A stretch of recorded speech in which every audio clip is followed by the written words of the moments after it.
Welcome to another installment of the Tech Vault with Mitchell Sellers.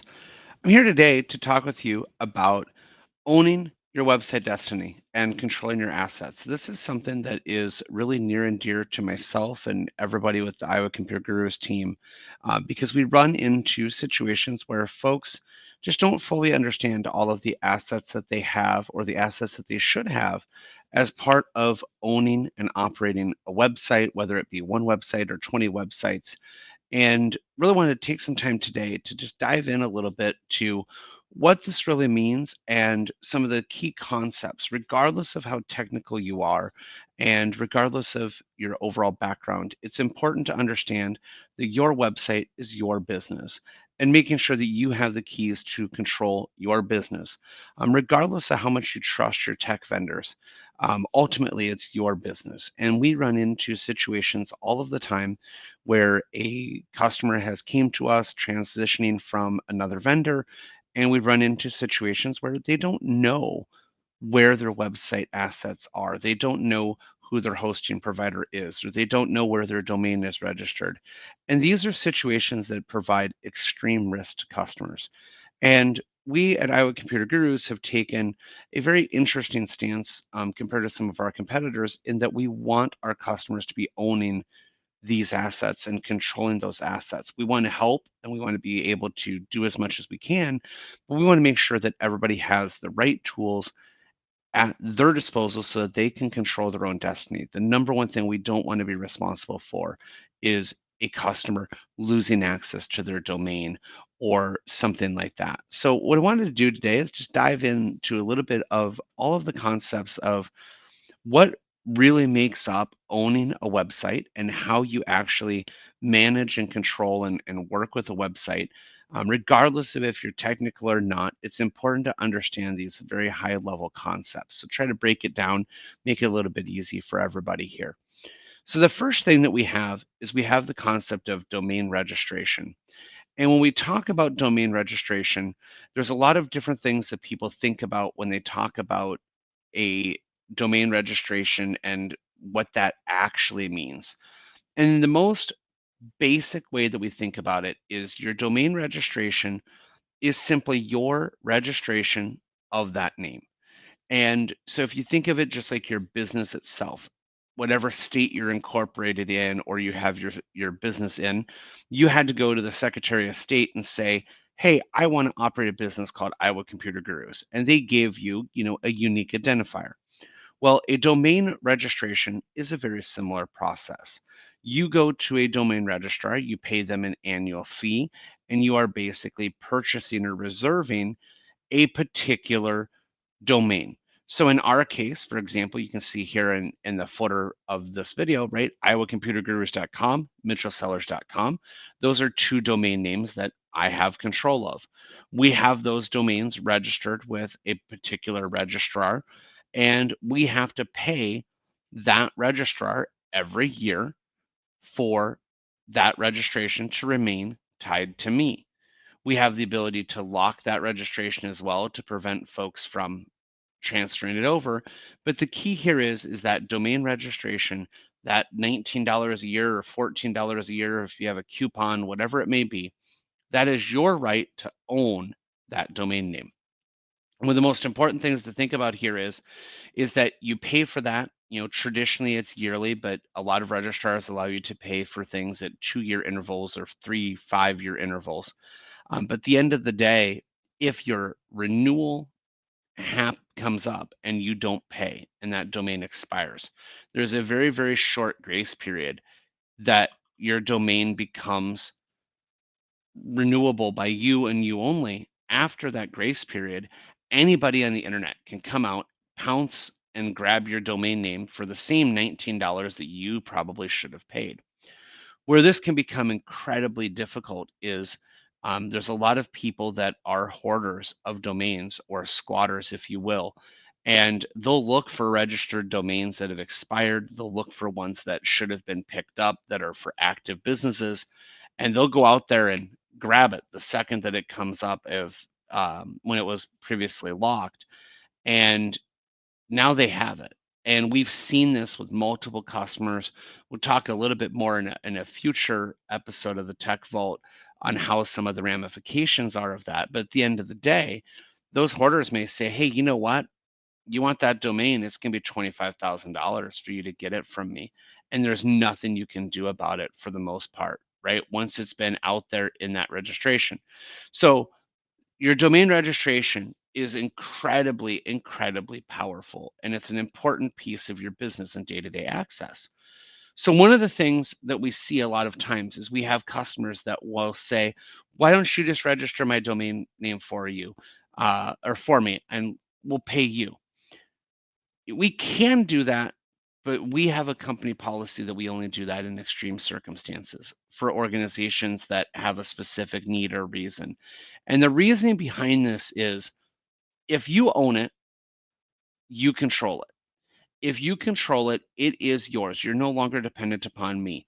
If my company's credit card expires or we miss an email notification, it's on us, but then you have to come and fight with us. You don't know what's happening if I don't pay the registration. If I own the account, I own the registration. You're not getting these email alerts. And these vendors they're really good about it, right? If your credit card's expired, they're going to say, hey, your domain renews in 30 days. We don't have a valid card. It renews in 20 days. We don't have a valid card. You're going to get those reminders. But those reminders, if I own that domain registration for you, than you owning it for your business, you're not going to know. And so the way that you find out that I didn't pay for it or that your vendor didn't pay for it, right, is when your website all of a sudden stops working and somebody else grabbed a hold of it. That's way too late. That's something that you're just not going to be able to recover from in a lot of cases. So what do we do and how do we work with, controlling this access and making sure that you have it? Our recommendation is that you should be owning that account. You should be owning that registration. But then one of the things that people do all the time is, oh, here, new vendor, here's my username and password to log in. Please, please don't do that. That is how your accounts get compromised. That's how things get shared and accessed and changes get made along the way. I'm going to talk a little bit later on how we do things like granting access securely, how to manage that access, and how to do things. But the idea here right now is that the domain registration, that high level, iowacomputergurus.com, the owner of Iowa Computer Gurus, needs to own the account that has that. Now you're going to hear common registrars, GoDaddy, Namecheap, etc. There's all kinds of different registrars out there. Depending on the tools you use, your registrar may also be your hosting provider. People coming from like Wix.com, for example, they are the registrar, they are the domain name server, and they're the provider of the website. So you do have to go and do a little bit of digging and looking to kind of figure out where that is. And we'll talk here in just a little bit about where do you go if you don't know where to find that information. So our domain registration is I have iowacomputergurus.com. The next piece of the puzzle that's often tied together is what's known as DNS, or the domain name system. And the idea here with DNS is really that it is the Internet Address Book. The whole purpose of DNS is nothing more than to take the human-friendly domain names, iowacomputergurus.com, and convert it into numerical IP addresses that are used by computers to be able to actually navigate. You may see other things in DNS that do a little bit more, things such as text records or similar. But the general purpose here is the DNS system is what allows the computer to take www.iowacomputergurus.com and translate that into an IP address, which is typically 4 3-digit numbers. And it will then determine, oh, this is where I need to go to get that content. And so some of the things that you think about with DNS is oftentimes people will associate it with the domain registration and say, oh, it's a set it and forget it. And for the most part, it is. But the reasons that you may want to change your DNS is if you have SSL certificates that renew that have verification requirements, you may use a new service. Let's just say, for example, you start using a new analytics platform and they need you to verify that you have ownership of the domain. You'll often need to add what's known as a text record. And a text record is nothing more than you add into this address book a entry with a specific value. And then that way the third party can say, hey, I recognize that value that I was looking for. It's in the address book. This person must have control over that particular asset. So that's what we're doing with our domain registration and DNS together, right? The registration controls, I own iowacomputergurus.com, and then your DNS is managing that address book. Now, these again are things that don't change a ton. Usually they're set it and forget it, but you want to make sure that you have your vendors that are necessary and need to be able to support you are being able to go in and make these changes. Now, one of the biggest questions we always get is, well, where do I manage my DNS? And this is where it becomes a little bit interesting. It will depend a lot on, are you utilizing a domain registrar that's also your hosting provider, that's also your DNS manager? If that's the case, you're typically going to manage your DNS at that same location. If you're using other tools such as Cloudflare or other things that are used for providing enhanced security or otherwise, you may go to one place through the domain registration, say GoDaddy, and you may go to either Cloudflare or Microsoft Azure or otherwise to manage those DNS entries. What's really important is, regardless of how technical you are, knowing where those assets lie and then who owns the accounts that control those. That's the really critical piece of the puzzle, because you need to be able to answer that. If your tech vendor goes away, you need to at least make sure that you have access to the accounts, that you know what's going on. So, what if you don't know? How do you go about finding that information? And this is one of those things that is, people always call us and say, well, I don't know where to go. I don't know where to look at this. I don't know who has it. And one of the things that's really, really cool is a lot of times you can do a little bit of internet sleuthing and be able to piece some of the puzzle pieces together. One of the most common things that you can use is what's known as a whois lookup. And you can do a simple Google search for whois lookup, and you'll find all kinds of different websites and suites that are available to be able to do it. One of the ones that's easiest is one provided by GoDaddy. I'm going to simply show you right now. This is a whois result on Iowa Computer Gurus. Now, this information is all public knowledge. Anybody in the public internet can go out and look for this information. So sometimes, depending on the way that things are done, you're going to see various pieces of information here that tell you a little bit about what you need to know or where things might go. And so what we see here is iowacomputergurus.com. We have the domain information here. We see that the um, domain was originally registered in 2006. It expires in 2026. It was last updated in 2022. And then we see here that our domain status shows delete, renew, transfer, and update is prohibited, which means it's locked, i.e., we've set configurations that say it's ours and make it a little bit harder for things to go away. But then we also see here our name servers. Okay, so this starts to fill in one of the pieces. Our name servers in this case are really pretty simple. Oh, azure-dns.com. Well, that's a pretty dead giveaway that that's Microsoft Azure.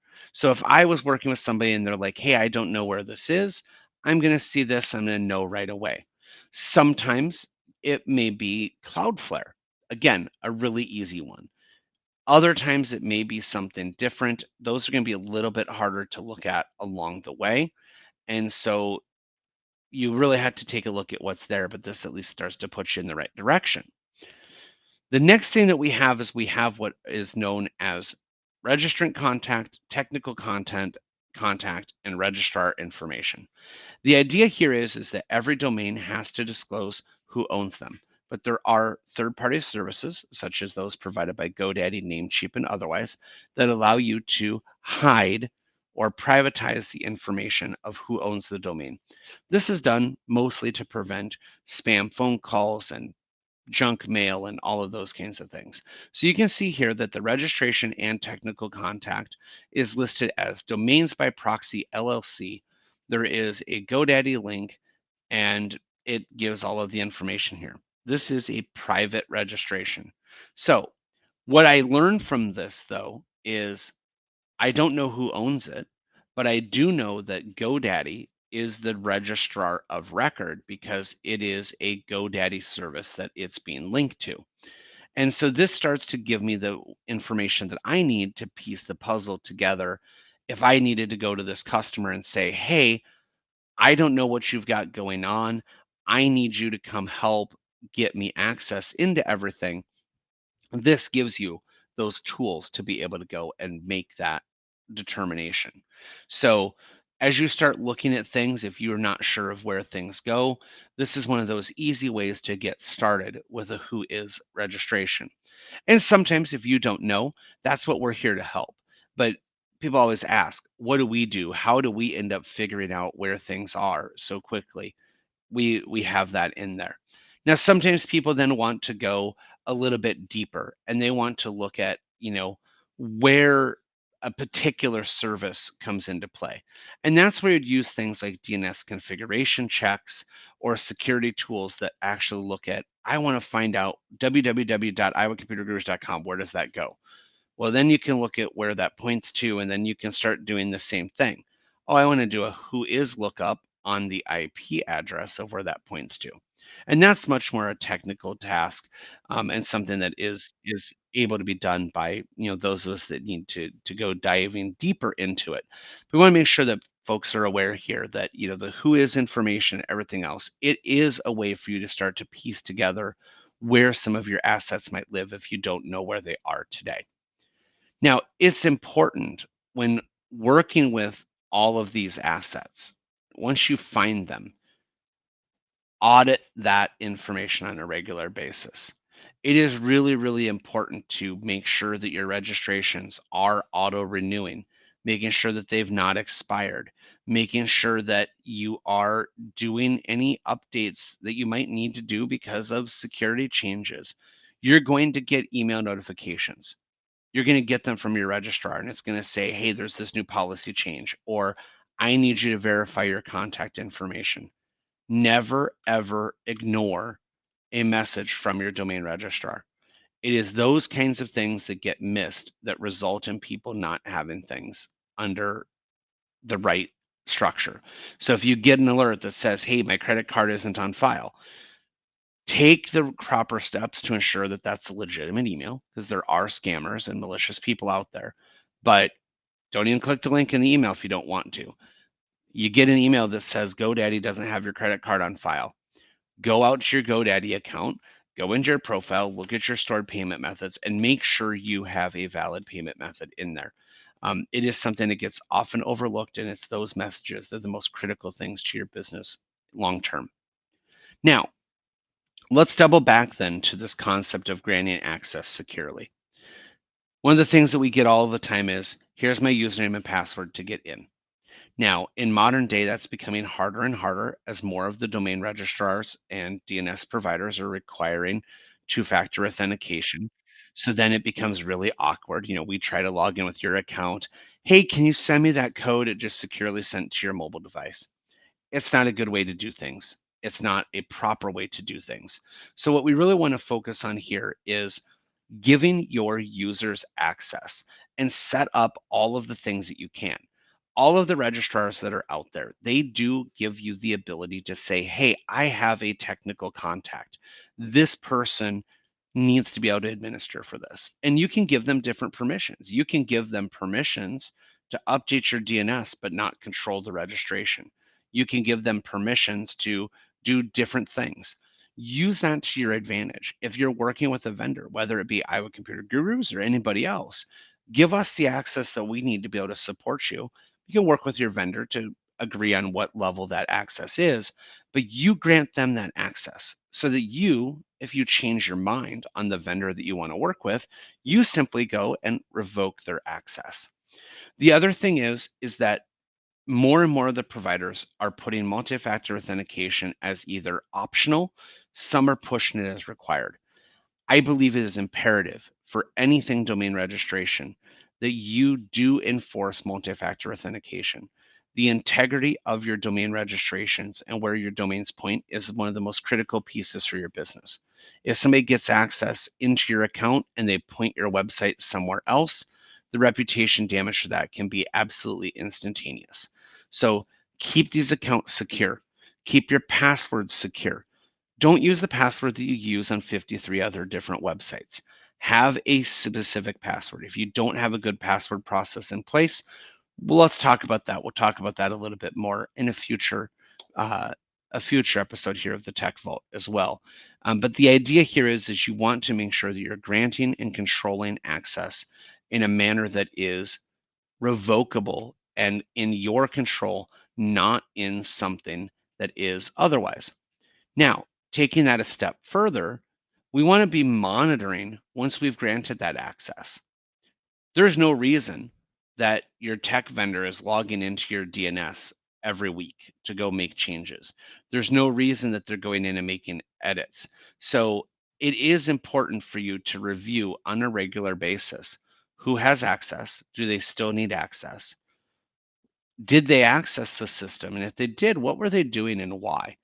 And this is a task, it's something you can complete, on a periodic basis at a frequency that you decide. But it is important to make sure that this is part of your day-to-day process. If you change to a new vendor, making sure that you revoke access to the old vendor becomes a really critical thing and something that is part of that overall process. We hate it when a customer changes from one vendor to another, whether it's them going from us to somebody else or from somebody else to us. It's not something that we like to see, but we like to make sure that when that does happen, it happens in a manner that is consistent and repeatable. The number one thing I don't like is, oh, that's in the vendor's name. We've got to get it done. And it makes that process a lot harder. So be thinking about how you do that and how you monitor. If you don't have access to do this, then you can talk with a vendor and kind of help work with it. To wrap things up here, if you don't have this information today, get with your current vendor, get with a new vendor, give us a call at Iowa Computer Gurus. I don't necessarily care, but get to a point where you have that information in your control. Make sure that you are able to access your domain registration. Make sure you know when your domain renews. Make sure you know what credit card it's going to go on, and pay attention to those emails. We really hope that this has been helpful, at least insightful to those of you that are, running businesses and working with websites. And ideally, right, let's hope that we can make things work well. And I hope to see you back here in another episode of the Tech Vault.